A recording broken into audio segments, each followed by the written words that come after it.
Bonjour à toutes, bienvenue sur ma chaîne. Aujourd'hui, nous allons parler des produits naturels que nous allons utiliser pour notre challenge pousse cheveux et traitement des tempes. J'imagine que vous avez déjà choisi vos produits que vous allez utiliser durant ce défi. Comme je vous ai promis, j'avais dit que j'allais expliquer quelques bienfaits des produits que nous allons utiliser. Mais sur cette vidéo, je vais plus expliquer les produits qui concernent la croissance sur la pousse des cheveux. Pour les personnes qui n'ont pas vu la liste que j'avais établie, je vais juste le reprendre ici. Premièrement, je vais parler de jus de l'ail. L'ail contient de nombreux nutriments essentiels pour la bonne santé de nos cheveux. Pour ne citer que quelques-uns, l'ail contient les vitamines B6, B1 et C, sans oublier le soufre. Tous ces nutriments activent la repousse des cheveux en stimulant la circulation sanguine sur les cuirs chevelus et en même temps, ils renforcent les racines. Ces nutriments stimulent aussi la production de la kératine et favorisent la pousse des cheveux. En gros, lorsque vous avez des chutes de cheveux, l'alopécie, des cheveux fins, ternes ou cassants, des pellicules ou des démangeaisons, vous pouvez appliquer le jus de l'ail sur vos cuirs chevelus. Et maintenant, je vais parler de jus d'oignon. Le jus d'oignon se comporte comme le jus de l'ail. Il est riche en soufre et contient les vitamines A, B9 et E. Il améliore la circulation sanguine vers les cuirs chevelus et permet aux follicules pileux d'être mieux nourris et mieux oxygénés. Il stimule également la production du collagène pour une pousse très saine. Le jus d'oignon participe aussi à la production de la kératine. D'ailleurs, la kératine est une composante très importante pour nos cheveux.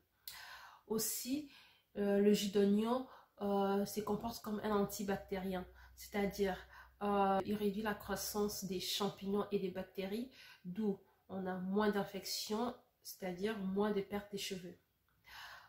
En gros, pour les personnes souffrant d'alopécie ou de perte de cheveux, peuvent appliquer directement le jus d'oignon sur les cuirs chevelus.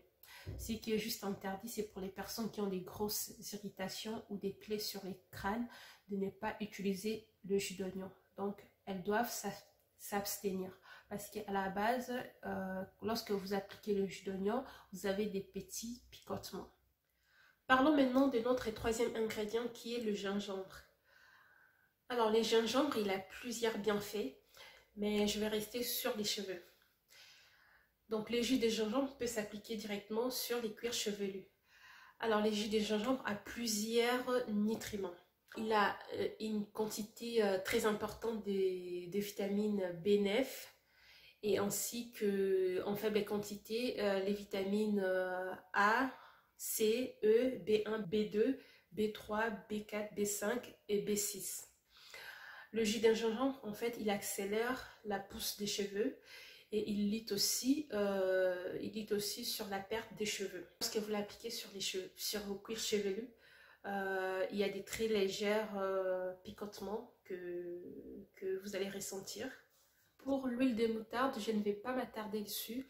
Il faut juste savoir que l'huile de moutarde ou les graines de moutarde, elles possèdent des propriétés stimulantes et permettent de lutter contre la chute et la casse des cheveux. Il faut savoir aussi que l'huile de moutarde nourrit la fibre capillaire, elle apporte brillance et douceur aux cheveux, elle lutte contre les pellicules et les chutes de cheveux.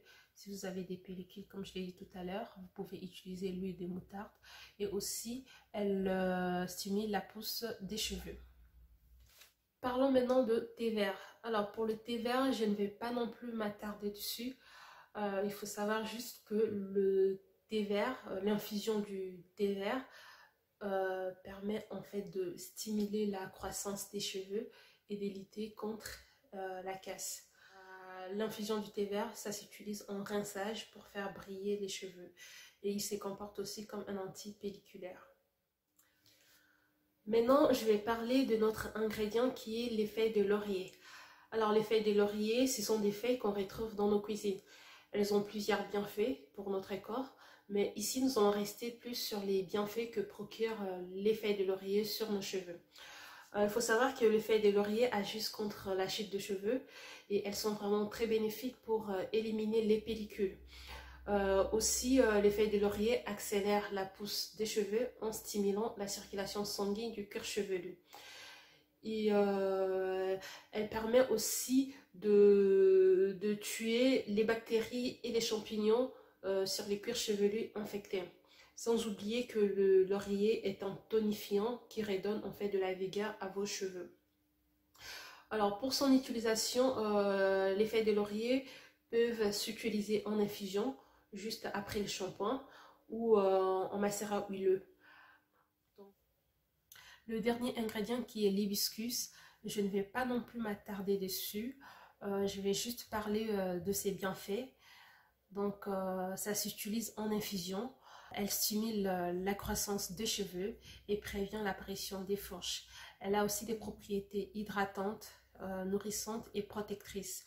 Elle améliore la pousse des cheveux et lutte pour sa chute. En gros, la fleur de l'hibiscus répare les cheveux, les rend plus épais, plus doux et plus brillants. Et elle évite aussi aux cheveux d'avoir des fourches. Et pour finir, elle améliore aussi la couleur de vos cheveux. Et voilà, nous sommes arrivés à la fin de notre vidéo. Si vous avez des questions et que vous n'avez pas compris quelque chose, n'hésitez pas à me poser la question et je ferai du mieux que possible pour vous répondre.